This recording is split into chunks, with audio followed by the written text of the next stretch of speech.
Hi everyone, welcome on board to FR0M, where you get the reliable news that is tailored for you, and of course where you can actually comment and interact. The pendulum is already swinging and the scale of the cabal is dangling towards a certain direction. The battle for the soul of 2023 is gradually being drawn. The coast is becoming clearer. The battle is all about who gets the top job in 2023. Needless to say, it's going to be a fight to finish. It's going to be a war between the pigs and the cabal. Should I increase the volume for the Honorable Minister of Power to hear me? Who will get dirtier and happier this time around, the pigs or the cabal? It is indeed a battle between the monstrous, ferocious, and powerful, cunning northern cabals known for Takia and the Jagaban boys. Sorry, I meant to say the Yoruba of the Southwest. Intriguing days are ahead. Time and events will keep on unfolding. How this power tussle will twist, hit, and break next. Now, look at it this way. They started a ruthless experimentation with the Sahara Reporters publisher, Mr. Sowore, when the northern oligarchs decided to hound him. They definitely had something in mind. They wanted to know how the Southwest would react when one of their own is being hounded, persecuted, and locked up. As if the well-orchestrated plans were laying like landmines, the Yoruba political gladiators are already playing into the traps.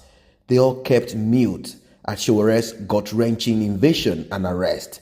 Some of them even encouraged the president and his powerful cabal to keep Sowore as long as he wishes, inasmuch as 2023 will not be compromised with other ethnic groups.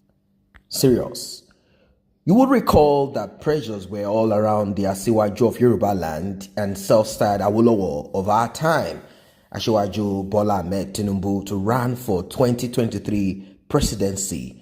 Anyway, that's what he told us. Sowore has always been seen as a threat to the political interest of Asiwaju Bola Ahmed Tinubu, aka the Jagaban. No, he was a big threat to the collective interest of the Southwest. As such, he has to be eliminated from the picture. Having seen that the chess was really playing out as planned, it's now time to touch one of the untouchables, the most powerful political office holder of the Southwest, and this person was stripped of his powers and rendered almost redundant. This was a clear message to the Jagaban that it was no longer business as usual. It was no longer honorable pact that they claimed that they were going to respect. Nobody dares the cabal and tells the story with joy. First, Mr. President, I mean the unseen hands in the presidency. I mean the impostor called Jubril Al-Sudani disbanded the Osinbajo-led economic management team, EMT, even without giving him prior notice. It took the vice president by surprise. I supposed he would still be nursing the wound and trying to recover from the rude shock by now, but the cabal would not stop there. They needed to leave the Jagaban with a bloody nose by eating very hard at his men. He has to be cut to size by all means for nursing his inordinate ambition. Without mincing words, he has to be taught some lessons and be told to his bare face that he is still a political neophyte in the murky waters of Nigeria politics. Nigeria is neither Lagos State nor Southwest, where the Jagaban could loom large without restraint.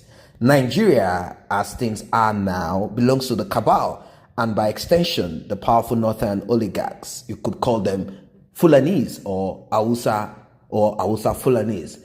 Come to think of it, to be frank, many had seen the Osinbajo-led EMT as an epoch-making disaster. As some economists and financial analysts would argue, the vice president headed the most inept, rudderless, and historically failed economic team in the history of Nigeria, a sort of Buhari symbiotic political economy. Certainly, the economic team would be remembered for its notoriety for plunging the economy into a state of comatose. Sadly, under his economic watch, millions of Nigerians fell into the Atlantic Ocean of abject poverty. Nigeria quickly leapt to become the poverty capital of the world, although many still argue that the baton of responsibility rests between him and the cabal as the president signs anything that comes to his desk through the cabal without making any attempt to go through those documents. After all, he once admitted he doesn't read through documents before signing and presenting them to the public. Second, right from the inception of the Buhari's administration, the vice president has been chairing the governing boards of the National Emergency Management Agency, Border Communities Development Agency, the National Institute for Policy and Strategic Studies, and National Boundary Commission. He likewise chairs the board of directors of Niger Delta Power Holding Company, a limited liability company jointly owned by the three tiers of government, as well as chairman of National Council on Privatization. These are very powerful portfolios being superintended by him. Now, this gave him some sense of superiority over the demigod cabals. But how far Osinbajo will go with those titles is a matter to be determined not by the constitution or any other extant law, but by the godless cabal, all feeding fat at Aso-Rock and outside the precinct of power. They could even call the cannon shot from Daura Palace or Kaduna Government House or anywhere in the north. Aligning with their interests could have saved the vice president all this embarrassment. Perhaps it has even come as a speculation that he is also nursing the ambition of giving the top job a shot should his boss fail to clinch the ticket.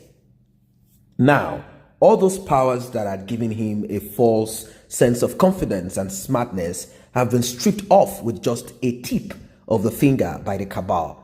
Is the game not over? What this means is that the vice president would just be there, isolated and abandoned. In fact, some say the pause button has been pressed on him.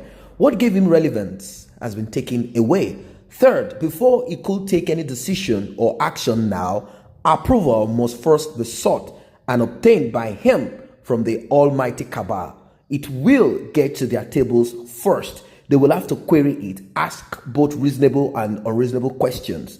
Approval will be timelessly delayed. Frustration will creep in. The office will become moribund and redundant. It will be starved of funds. Apologies to the Kogi State Governor and his estranged deputy. Fourth, that notorious trainer money and what have you would have also have to go. No more traveling allowances. The vice president would just come to office, press and charge his phones, tweet, Facebook, WhatsApp, and perhaps listen to news and retire back home. This may soon be his routine for the next 3 years. The powerful cabal is at work at a time when Nigerians will be asking themselves whether the office of the vice president still exists. That's what the cabal can do. Challenge them and your story will be told with deterrence and as a warning to others. Fifth, major national dailies are recently reporting how the vice president aides were packing out of Aso-Rock in droves. The terrain was becoming unbecoming for them. The manifestation of the power of the cabal unbearable in Aso-Rock. Now, what becomes of Tinubu and his ambition if the cabal decides to go after all his men on key political positions at the federal level? They are already digging the trenches against 2023 for the Jagaban and his men. Will he survive the onslaughts? Time will tell. For now, the coup from the cabal is already giving some ambitious gladiator sleepless nights. Is impeachment possible? Pretty much, but that would be too lousy and unnecessarily pronounced. With the subtle but dangerous steps being taken by the cabal, I see darkness hovering around Jagaban's ambition. The sinister is already gathering to perch on the Zuma rock. Will the Southwest speak up now, or will they also sacrifice Osinbajo with the hope that 2023 is still much feasible for them? The question I am compelled to ask is, how will the Southwest appease the Aso-Rock cabal without sacrificing their 2023 inordinate ambition? And how is the presidency going to come to the South?